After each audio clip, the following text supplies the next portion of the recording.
Boa noite a todos, meus queridos irmãos da Graça Church. É uma alegria imensa poder cultuar o Senhor junto contigo, mesmo que de forma online. Mas o que eu peço é para que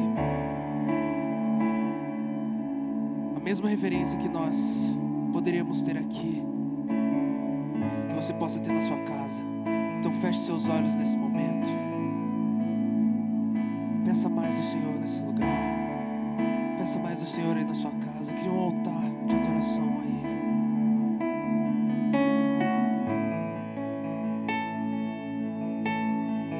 Porque Ele sofreu a morte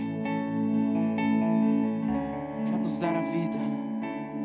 E hoje nós não somos mais escravos.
Aleluia!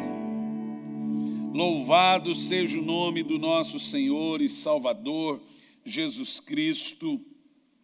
Que Deus os abençoe poderosamente nesse nosso culto. Eu tenho aqui alguns avisos importantes antes de falarmos e darmos a última disciplina das 5 doutrinas da graça, que nós vamos seguir aqui mais um pouco depois, por alguns ensinos importantes dentro das doutrinas da graça.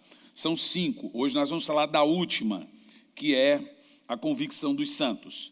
Mas antes de falarmos sobre isso, eu quero dizer para os irmãos que domingo que vem, nós temos a ceia do Senhor em 2 horários, às 8h30 da manhã e às 10 horas da manhã. Eu estarei presente na ceia, tá bom? Eu quero deixar claro para os irmãos que nós estamos gravando esses cultos de quarta, mas o culto está tendo ele presencial, porque há cerca aí de 1 semana e meia, 2 semanas atrás, eu fiz uma cirurgia. O culto está sendo gravado, mas eu já estou contando com a data. Fiz uma cirurgia e estou, no caso, no período que esse culto está sendo transmitido agora, em fase de recuperação. Mas domingo agora, dia 7, eu estou na ceia. Domingo, dia 7, às 8h30 da manhã e às 10 horas da manhã, e conto com toda a igreja do Senhor Jesus Cristo para celebrar a ceia conosco. Pode vir sem medo, sem nenhum problema, e eu estarei nos 2 cultos, tá bom? Das 8h30 e das 10 horas da manhã.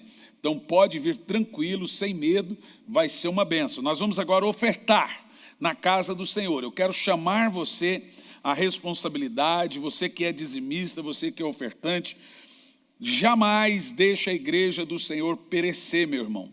Esse é um momento difícil para todos, mas a igreja necessita muito da sua fidelidade. Você pode ofertar por transferência bancária ou diretamente no PayPal. Pegue agora o seu celular e vai ali no PayPal, tem ali um QR Code, um códigozinho, que você vai direto com o seu celular. Faça isso agora, vai direto com o seu celular aí, nesse QR Code, ele vai direto no PayPal, na conta, maneira mais fácil você fazer aí a sua transferência bancária. Você que é da igreja, você pode vir na igreja durante o dia, fazer seu dízimo, sua oferta, e também no domingo, na ceia do Senhor, tá bom?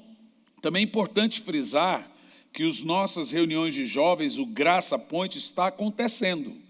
Então é todo sábado às 20 horas está acontecendo normalmente o Graça Point, tá bom, meus amados? É isso aí, faça a sua oferta, nos ajude e contribui com a casa do Senhor. Vamos lá, João capítulo 4, no versículo 10. A convicção dos santos.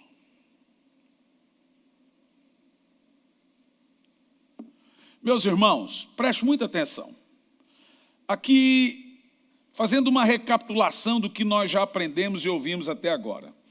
Nós falamos sobre depravação total, e dentro da depravação total nós aprendemos que o homem é caído, morto em seus pecados e delitos, e que é um ato da graça salvar esse homem. Que não tem como esse homem ser salvo sem a graça de Deus. Mas a graça de Deus, ela vem de forma preventiva e permite com que esse homem creia em Deus. Ou seja, não cremos que Deus tirou o arbítrio desse homem para possibilitá-lo a crer. Nós acreditamos que a pregação do Evangelho que inclina a vontade desse homem para que então ele creia. Aí nós ensinamos logo depois no segundo fundamento das doutrinas da salvação, que é a eleição corporativa e condicionada. Ela é condicionada ao crer, ela é condicional à fé. E ela é corporativa porque a eleição ela é plural. Todos os textos de eleição na Bíblia são textos que estão no plural. Nos elegeu nele, nos predestinou. Nós aprendemos na segunda disciplina, e eu aconselho você a assistir às demais disciplinas, as 4 disciplinas, para você pegar o fio da meada.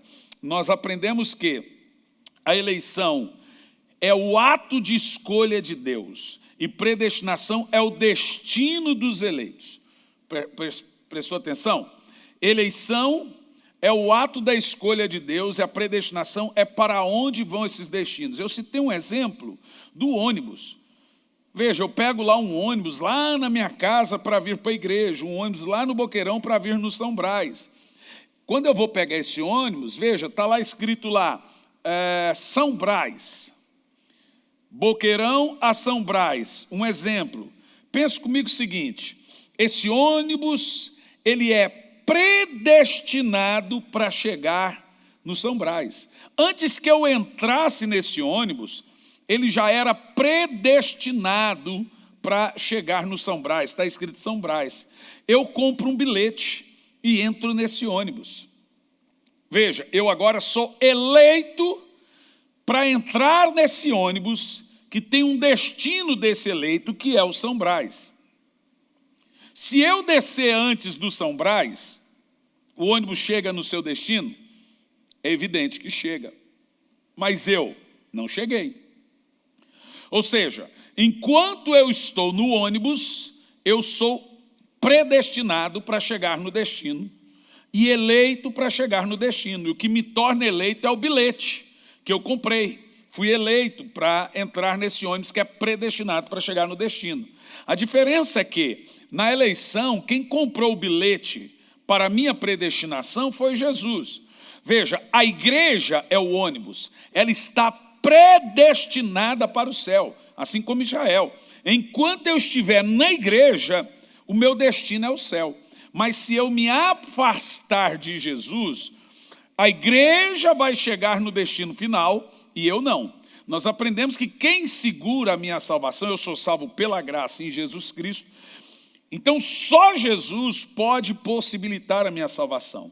Se eu estiver em Jesus, eu sou salvo. Se eu não estiver em Jesus, eu não sou salvo. Aí, aprendemos também, dentro da graça irresistível ou resistível, os calvinistas dizem que ela é irresistível, nós estamos mostrando para você na Bíblia que a graça pode ser resistida, como lemos na Bíblia, vós não quereis vir a mim para terdes vida, né?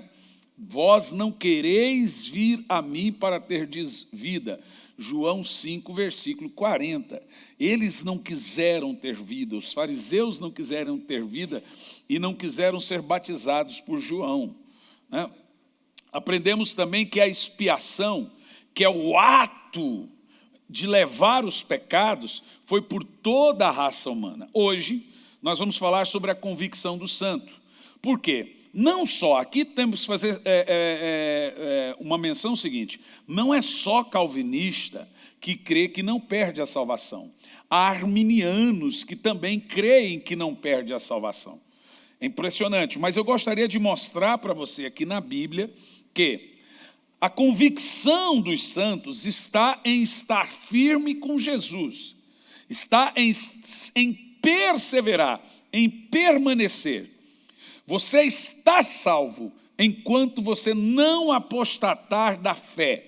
Se você abandonar a fé, é você que vendeu a sua primogenitura por um prato de lentilha. Não foi Deus que tomou a salvação de você. Foi você que jogou a salvação fora. Vamos ver João 4, versículo 10. Jesus respondeu a ela: se conhecesses, presta atenção, o dom de Deus, e quem é o que te pede, dá-me de beber, tu lhe pedirias e ele lhe daria a água da vida. Senhoras e senhores, presta atenção. O que é esse dom de Deus mencionado por Jesus aqui, a mulher samaritana? Jesus está falando que a mulher deveria conhecer o dom de Deus, e se ela conhecesse o dom de Deus, ela jamais teria sede, jamais retornaria ali para beber água. Mas eu quero ler um texto com você sobre esse dom de Deus. Jesus está falando desse dom de Deus, mencionado por Jesus, agora em Hebreus capítulo 6, versículo 4, por gentileza. Hebreus 6, versículo 4. O grande perigo de rejeitar a fé. Ora, é impossível para aqueles que uma vez foram iluminados, preste atenção no texto, experimentaram o dom celestial. Deixa congelado esse texto. Os calvinistas acreditam que esse dom celestial ali é a ceia. Ora, é comer o pão da ceia. Mas será que esse dom, o pão da ceia, é o dom de Deus? É o dom celestial ali mencionado? E se tornaram participantes do Espírito Santo. Pode continuar. E provar os benefícios da palavra de Deus e os poderes que há de vir. Mas veja bem, só pode apostatar da fé quem um dia creu. Apostataram da fé, diz assim, sim, é impossível que tais pessoas sejam reconduzidas ao arrependimento, tendo em vista que contra si mesmos estão crucificando outra vez o Filho de Deus e zombando publicamente dele. Para nós compreendermos o fato da segurança dos santos, a convicção dos santos, e se o crente perde ou não a salvação, vamos entender isso sobre um pano de fundo interpretativo e doutrinário, e não dogmático. Veja, quando você é predominantemente estudante de uma teologia sistemática, você não é dogmático, você é interpretativo. Infelizmente, a teologia histórica e reformada, ela é mais dogmática do que interpretativa. Ela se atende muito a dogmas. E aí mantém aqueles dogmas por questões de história. Eu vi um teólogo calvinista dizendo esses dias que para você entender se você está pregando uma coisa, se é bíblica ou não, você tem que olhar para os pais da igreja e saber se aquilo que se os teólogos também pregaram aquilo. Meu amigo, eu não tenho que olhar para os pais da igreja. Eu tenho que olhar para a Bíblia. Se os pais, teólogos do passado, se encaixam nas Escrituras, eu mantenho. Se não se encaixa, eu não mantenho. Então você taxar uma coisa por ser bíblica ou não, porque tal pai da igreja não pregava, é um absurdo. Por exemplo, Agostinho cria que a igreja católica era a igreja verdadeira. Ele cria que para ser salvo tinha que estar incluído na igreja. Agostinho cria em Guerra Santa, né? Agostinho cria, inclusive, que até sexo no casamento era pecado. Como é que eu vou olhar para os pais da igreja desse jeito? Fica um pouco difícil, mas vamos lá. Dom de Deus. Temos aí 2 textos bíblicos que falam sobre o chamado dom de Deus. O texto mencionado por Jesus, que Jesus fala à mulher samaritana, que se ela conhecesse o dom de Deus, e também o texto de Hebreus capítulo 6. O que seria esse dom de Deus mencionado na Bíblia em Hebreus 6, versículo 4, que algumas pessoas caíram, apostataram da fé, mas tiveram o dom celestial e recaíram. Vamos ver, veja Romanos 5, versículo 17. 5 e 17, vamos lá. Pois se pela transgressão de um só homem a morte reinou por meio desse, muito mais os que recebem a transbordante provisão da graça e o dom da justiça. O dom, de novo temos o termo dom, reinarão em vida por intermédio de um único homem, no caso, Jesus Cristo. É o único texto no Novo Testamento que nós afirmamos o dom, como abrimos aí os 3 textos, e aí então agora hermeneuticamente temos um fundamento. Eu mostrei aqui 3 textos que temos a palavra dom, e existe um único dom dado de presente ao homem, inerente à salvação, que é o dom de ser salvo, é o dom de ser salvo pela graça, que agora Romanos chama ele de dom de se tornar justo através de Jesus Cristo. É evidente e é óbvio que o dom de Deus, que Jesus fala à samaritana, é o dom de não ser salvo por meio das obras, é o dom de se tornar justo pela fé em Jesus Cristo, que a Bíblia diz que a justiça é um dom de Deus. Ser feito justiça, dom da justiça, ser feito justo, considerado justo, é o dom de ser aceito por Deus sem culpa e sem medo. É o dom de se tornar justo através de Jesus Cristo.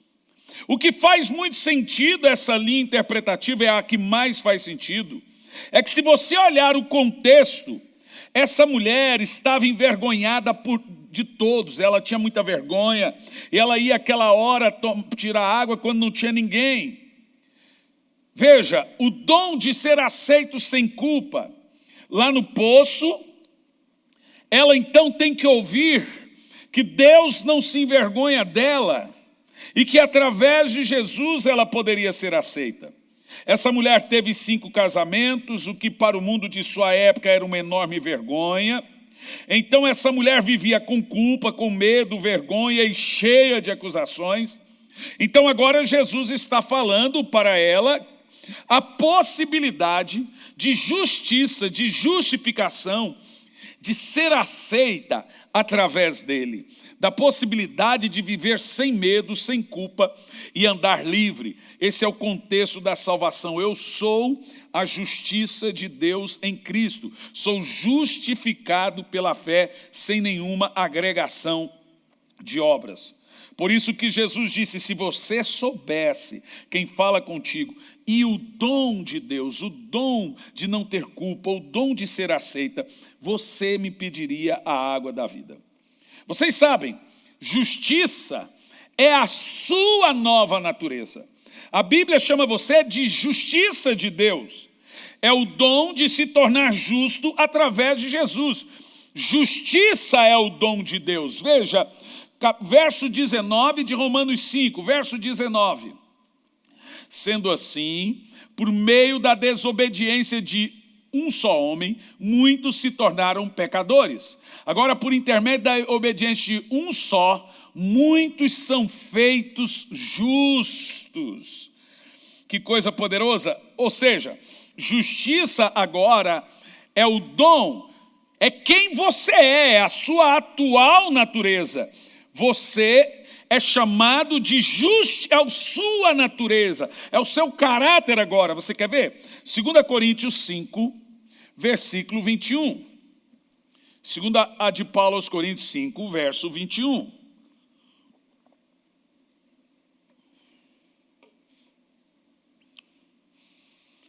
Deus fez daquele que não tinha pecado algum a oferta por todos os nossos pecados. Agora olha a sua natureza, a fim de que nele nos tornássemos justiça de Deus.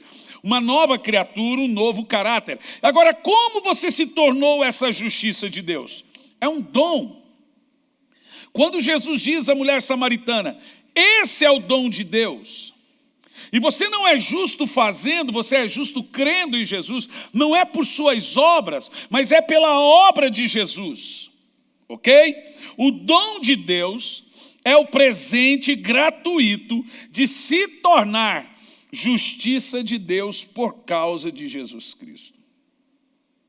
Eu disse por causa de Jesus, porque você não faz nada para se tornar a justiça de Deus, mas você se tornou essa nova natureza chamada justiça de Deus, que é a natureza de Cristo, agora está em mim, por causa da obra e do sacrifício vicário de Jesus na cruz. E este é o dom de Deus na Bíblia Sagrada.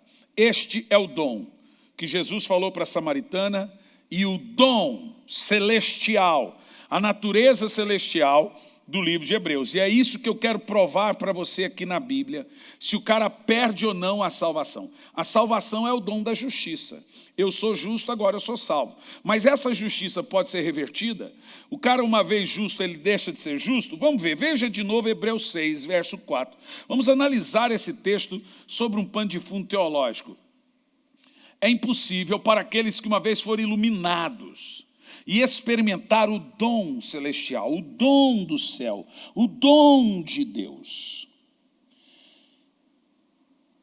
Isso é muito importante. Vamos por parte aqui na Bíblia. Vamos parafrasear o texto, deixa o texto congelado. Vou pegar a frase: é impossível, pois, que aqueles que uma vez foram iluminados. E vou pegar aqui a palavra iluminado no grego. A palavra iluminado aqui é P-H-O-T-I-Z-O, fotizo, e quer dizer espiritual. Quando você lê o texto, quem foi iluminado, a palavra grega é foi espiritual. Segundo o texto, segunda parafrase, e provaram o dom celestial. A palavra dom ali do grego é doureia, de onde surgiu a nossa palavra portuguesa presente. E a palavra celestial ali é eporâneos, que quer dizer natureza, origem do céu, ou natureza do céu. Olha que interessante. Ou seja, dom celestial ali em grego é doureia eporâneos, que quer dizer natureza, o presente de ter a natureza do céu. Olha isso. Então, dom celestial aqui é traduzido por presente de receber a natureza de Cristo, a natureza do céu. Agora, olha o resto do texto. E tornaram participantes do Espírito Santo. Nesse texto aqui, que destaca a palavra participante, a palavra que temos aqui é metochos, que quer dizer comunhão. Veja, quando aqui diz provaram do Espírito Santo, está dizendo tiveram comunhão com o Espírito Santo. Agora tem mais o texto. E provaram a palavra de Deus. Provar a palavra de Deus. Veja bem, temos aqui dois termos para a palavra de Deus na Bíblia: rema e logos. Rema é a palavra revelada, traduzida por revelação da palavra, e logos é a palavra escrita.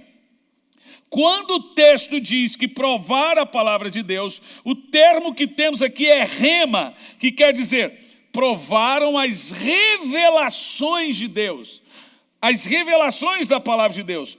Mas tem mais, e provar os poderes do mundo que há de vir. O termo poderes aqui é dunamis e significa virtude ou autoridade. O termo traduzido por provaram é dons. Ou seja, Quando você lê provar os poderes do universo, tiveram dons de virtude, dons espirituais.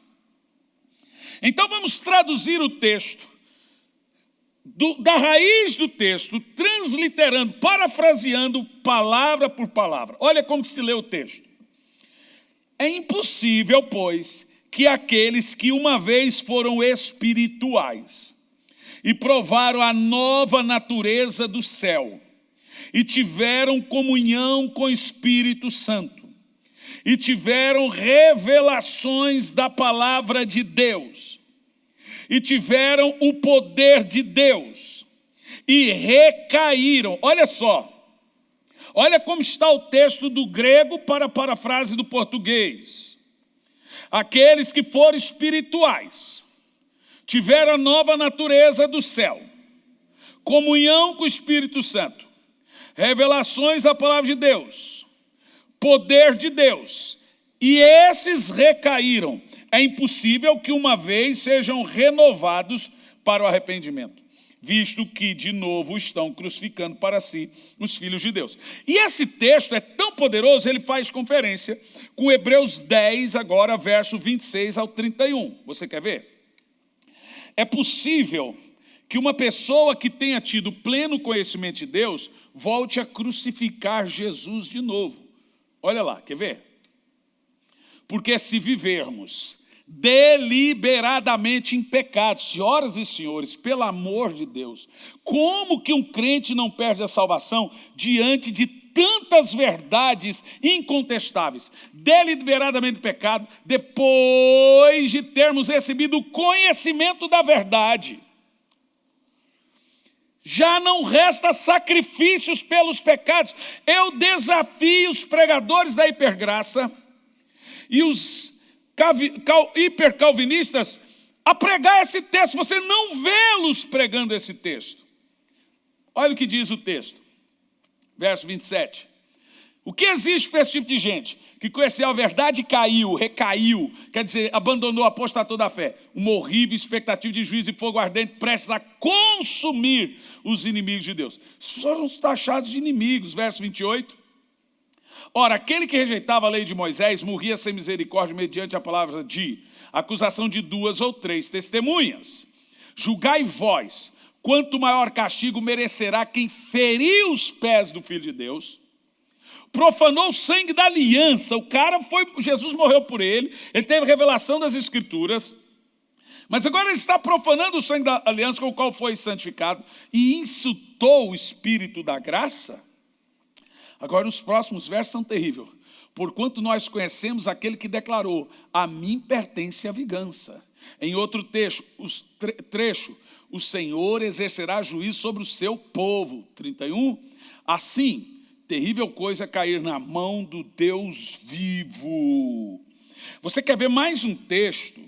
Diante desses textos, é irrefutável, irmãos, entender que o crente, sim, ele pode ter provado tudo, estar na fé, ter recebido o Espírito Santo e etc., e recair, e sim perder a salvação. Veja Ezequiel 18, versículo 24, por gentileza.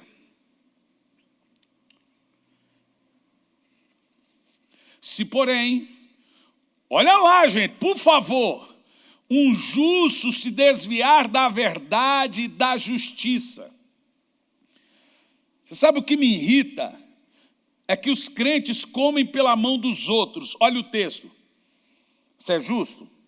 Se o justo se desviar da verdade e da justiça e cometer os erros e pecados que todas as práticas abomináveis dos iníquos, ele deverá viver. Nenhum de seus possíveis atos justos serão levados em conta, devido à infidelidade de quem é culpado e por causa dos pecados que praticou, sem apelação morrerá. Capítulo 33, verso 13 agora de Ezequiel. Olha lá para você ver, ó. Quando eu, por intermédio do profeta, declarar ao justo que certamente viverá, e ele agora confiando que uma vez salvo, salvo para sempre, na sua dignidade e justiça, fizer o que é maligno, nenhuma das suas obras de justiça será levada em conta. Não me lembrarei mais de suas boas ações, e ele morrerá por causa do mal que praticou. O ímpio comete um monte de pecado e vai para o inferno. O crente faz o que o ímpio faz e diz que está indo para o céu. Não, pastor, mas veja bem, o senhor pegou texto do Velho Testamento. Eu peguei texto do Velho Testamento que condiz com os mesmos textos que anteriormente eu tinha lido no Novo Testamento. Para nós, a Bíblia toda é a Bíblia toda. Eu não fico partindo a Bíblia, isso não, isso sim, isso não. Mas, eu gostaria de mostrar para você texto do Novo Testamento. Como eu já mostrei, que faz conferência com esses dois textos de Ezequiel. Você quer ver? 1 de João 5:16. Vamos ver. Vamos lá.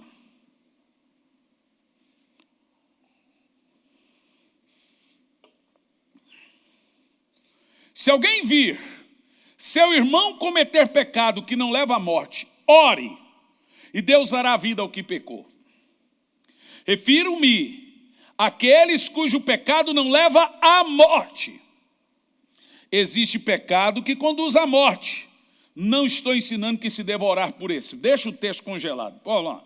Primeira coisa eu aprendo aqui no texto. Existe pecadinho e pecadão. Tem pecado para a morte e tem pecado que não é para a morte. Que morte é essa? É a segunda morte. É a morte eterna. Tem pecado que não leva para a morte eterna, que é a morte eterna. E tem pecado que leva para a morte eterna, que é a segunda morte.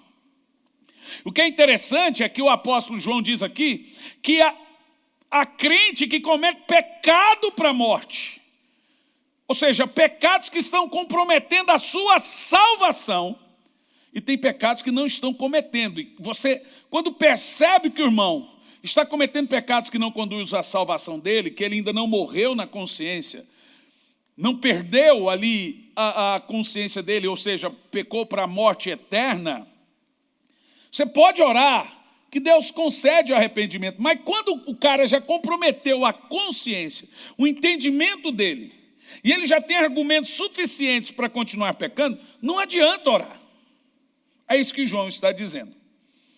Então, o texto aqui está literalmente dizendo que quem peca continuadamente, vivendo na prática do pecado, irá morrer espiritualmente e o maligno irá tocá-lo. Veja bem, quem aceitou Jesus está salvo enquanto ele estiver em Cristo. Você entrou dentro do ônibus. O ônibus vai chegar no destino. Se você estiver no ônibus, você também vai chegar no destino. E aí você também está predestinado a chegar no destino.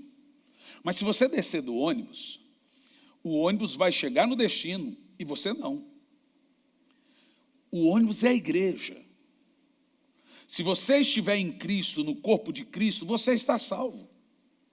Mas se você se afastar de Jesus, abandonar Jesus, apostatar da fé, não tem quem segure a sua salvação, porque a salvação é em Jesus, é pela graça, mas você precisa estar em Jesus para estar salvo.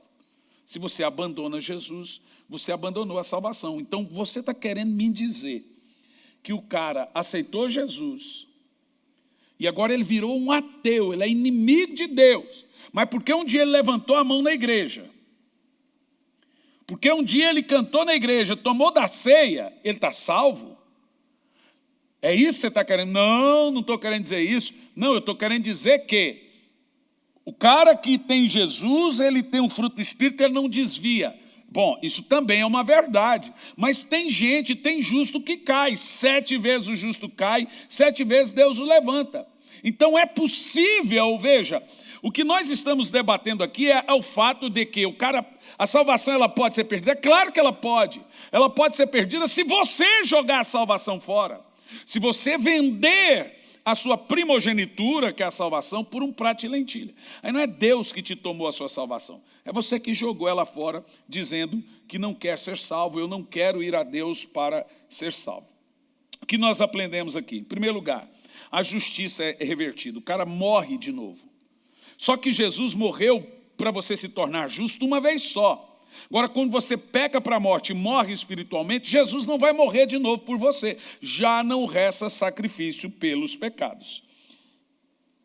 E aqui eu termino e finalizo com esse texto de Mateus 24 e 14. Mateus 24, 14 é o texto mais claro da Bíblia e mais conhecido, mas todo mundo passa despercebido por esse texto. Olha lá. E este evangelho do reino será pregado em todo o mundo, habitado, como testemunha a todas as nações, então chegará o fim. Acho que continua o texto. Verso 13, por favor, Pedro, é o 13. Aquele que continuar firme, gente, o texto está falando de salvação. Aquele que permanecer firme até o fim será salvo. Vamos falar uma coisa aqui.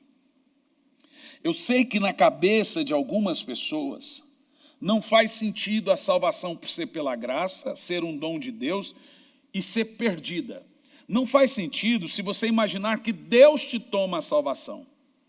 Mas faz sentido se você imaginar que você despreza tão grande salvação e que você vende a sua primogenitura por um campo de lentilha, por um prato de lentilha.